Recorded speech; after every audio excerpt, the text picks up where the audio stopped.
the state of our current kind of, war readiness, right? We had Keir Starmer last year going on and on about how we have to be war ready because it's the most important thing. It turns out that now not only do we not have, in fact, we don't have any warships in the region, in the Middle East, for the first time in more than half a century. Yeah. So we're not ready. Well, there's one ship down in Portsmouth, HMS Dragon, but not only are we not ready, but if we are going to send an aircraft carrier, which is the HMS Queen Elizabeth II, there's a story in the Telegraph this morning that says we'll have to get a French escort because we haven't got enough ships. And have a look at this. This is the list of ships that are currently not available, right? HMS Queen Elizabeth II in maintenance, that's an aircraft carrier. HMS Prince of Wales in maintenance. Frigates, right?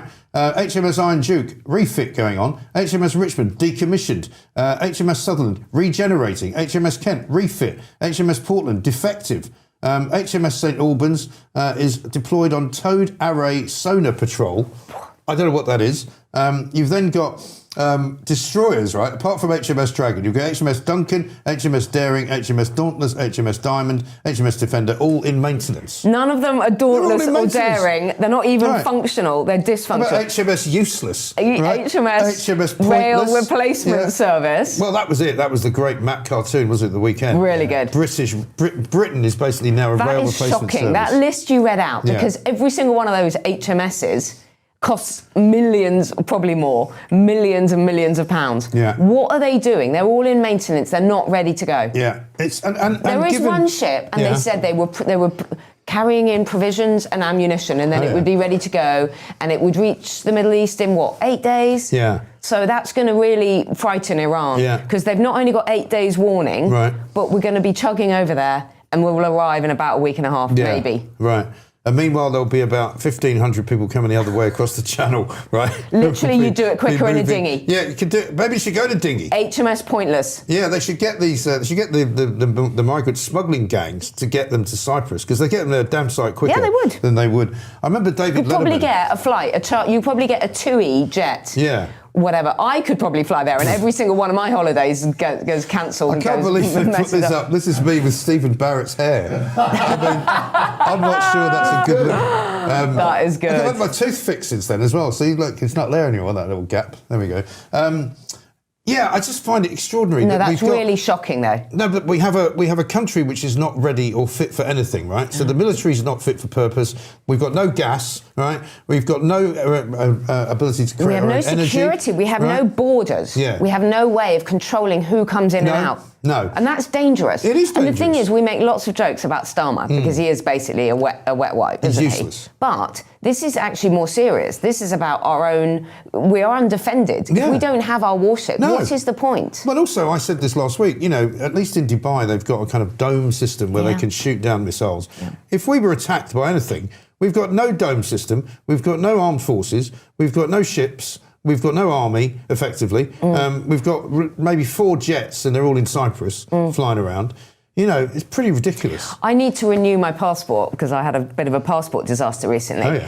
And I was like, oh, right, how much is it now? 94 quid. And I thought, it'd be better to go to France, come over on a dinghy, and then get paid 40 grand to be deported or something. I mean, why should I pay £94 Well, you're legally? on the cheap end of it there, by the way, because if you try and get one that's really quick, I think it's double that. If you want to get like a sort of emergency one, it's ridiculous. And they're not very quick anyway. And you remember there was a scandal at the passport office, and this was back in post-COVID days, because it turns out the woman who was put in charge of the post office, the passport office, was working from home in somewhere like Leicester, right? And she never came to work. And there was only ever 1 or 2 people in the actual passport office. I have to say, I think the DVLA are quite good. The passport office is actually one of the only home office departments that works really well. Right.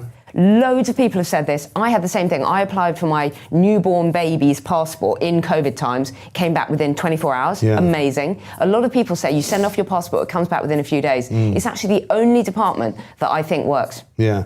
Well, do you know, I had to take my son to get a passport at some point, I think in the last couple of years, and something very odd happened. There was a Muslim woman behind the glass with a sort of, veil on. Yeah. And he had something had happened to the passport, the dog had chewed it or something. Yeah. And he handed it over to her, and she said, what happened to it? And he said, the dog chewed it. Yeah. And she went away and came back with gloves. Yeah. Because she didn't want to touch the passport because the dog had touched it. And I'm going, You know, it got chewed quite a while ago. It's not like dripping with dog saliva or anything. You know, take it easy, darling. But anyway, a bit ridiculous that. A couple of other final stories. Talking of dogs, the Green Party apparently have said that they would abolish all zoos and make sure that if you had a dog, you'd have to have a licence for it. A licence for a dog? A licence for a dog, which we used to have. There used to be a dog licence, and it used to cost 7 and 6. That's how long ago it was. And so there used to be a thing on the golf course. If you lost 7 and 6, which meant, you know, 7 down with 6 to play, you called it a dog licence. Oh, I see. But they did away with it because it didn't work effectively. No. But now the Greens, obviously, who are kind of pandering once again to the community of Muslims who don't like dogs. That is really... They're basically going to tell you what kind of dog you can have. No, that's... It's not very British, is it? No, it's not actually. And the Green Party need to just sort themselves out. They need to get back to green issues and stop going mad. They're complete nutters. I know, they totally are. More interested in trans rights Zach Polanski and Gaza than they are. He's completely economically illiterate. He's a danger to this country. He really is. And then finally, this will cheer you up, Lord Mandelson, who's meant to not be Lord Mandelson anymore, is still in the House of Lords because they're not going to be able to kick him out until after May, apparently. Does he go in? I don't think he does. Can you imagine the shame of going in? I think he would be, even in the House of Lords, I think he would be, you know, not given a very warm welcome. No, well, I think because he's basically been... slinking around, you know, you see him slinking in and out of his... I mean, they call it Camden. It's not Camden, it's Regent's Park. Yeah, I know that road. I know that bit, sort of chest of terrorists around there. Yeah. Tom Cruise used to live there. Yeah. And then Madonna had a house there as well. I mean, they are sort of £10 million houses. Right. It's not Camden at all. I was born in Camden. I know. I'll show you Camden Town, Lord Mandelson. Yeah. But, I mean, you just see them slinking in and out of their houses and their cars and their drivers and their security, and you just think...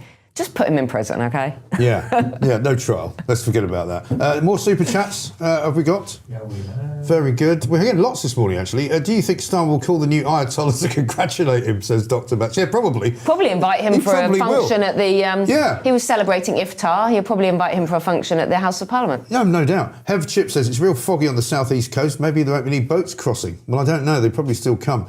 You may have a navy in dry dock, but you have breakfast clubs. Hit the like button, says Judas. Yeah, absolutely right. Do hit the like button and subscribe. We went through 10 million views, actually, just at the weekend. So thank you very much indeed for that. Please sort YouTube music app, not available, says John.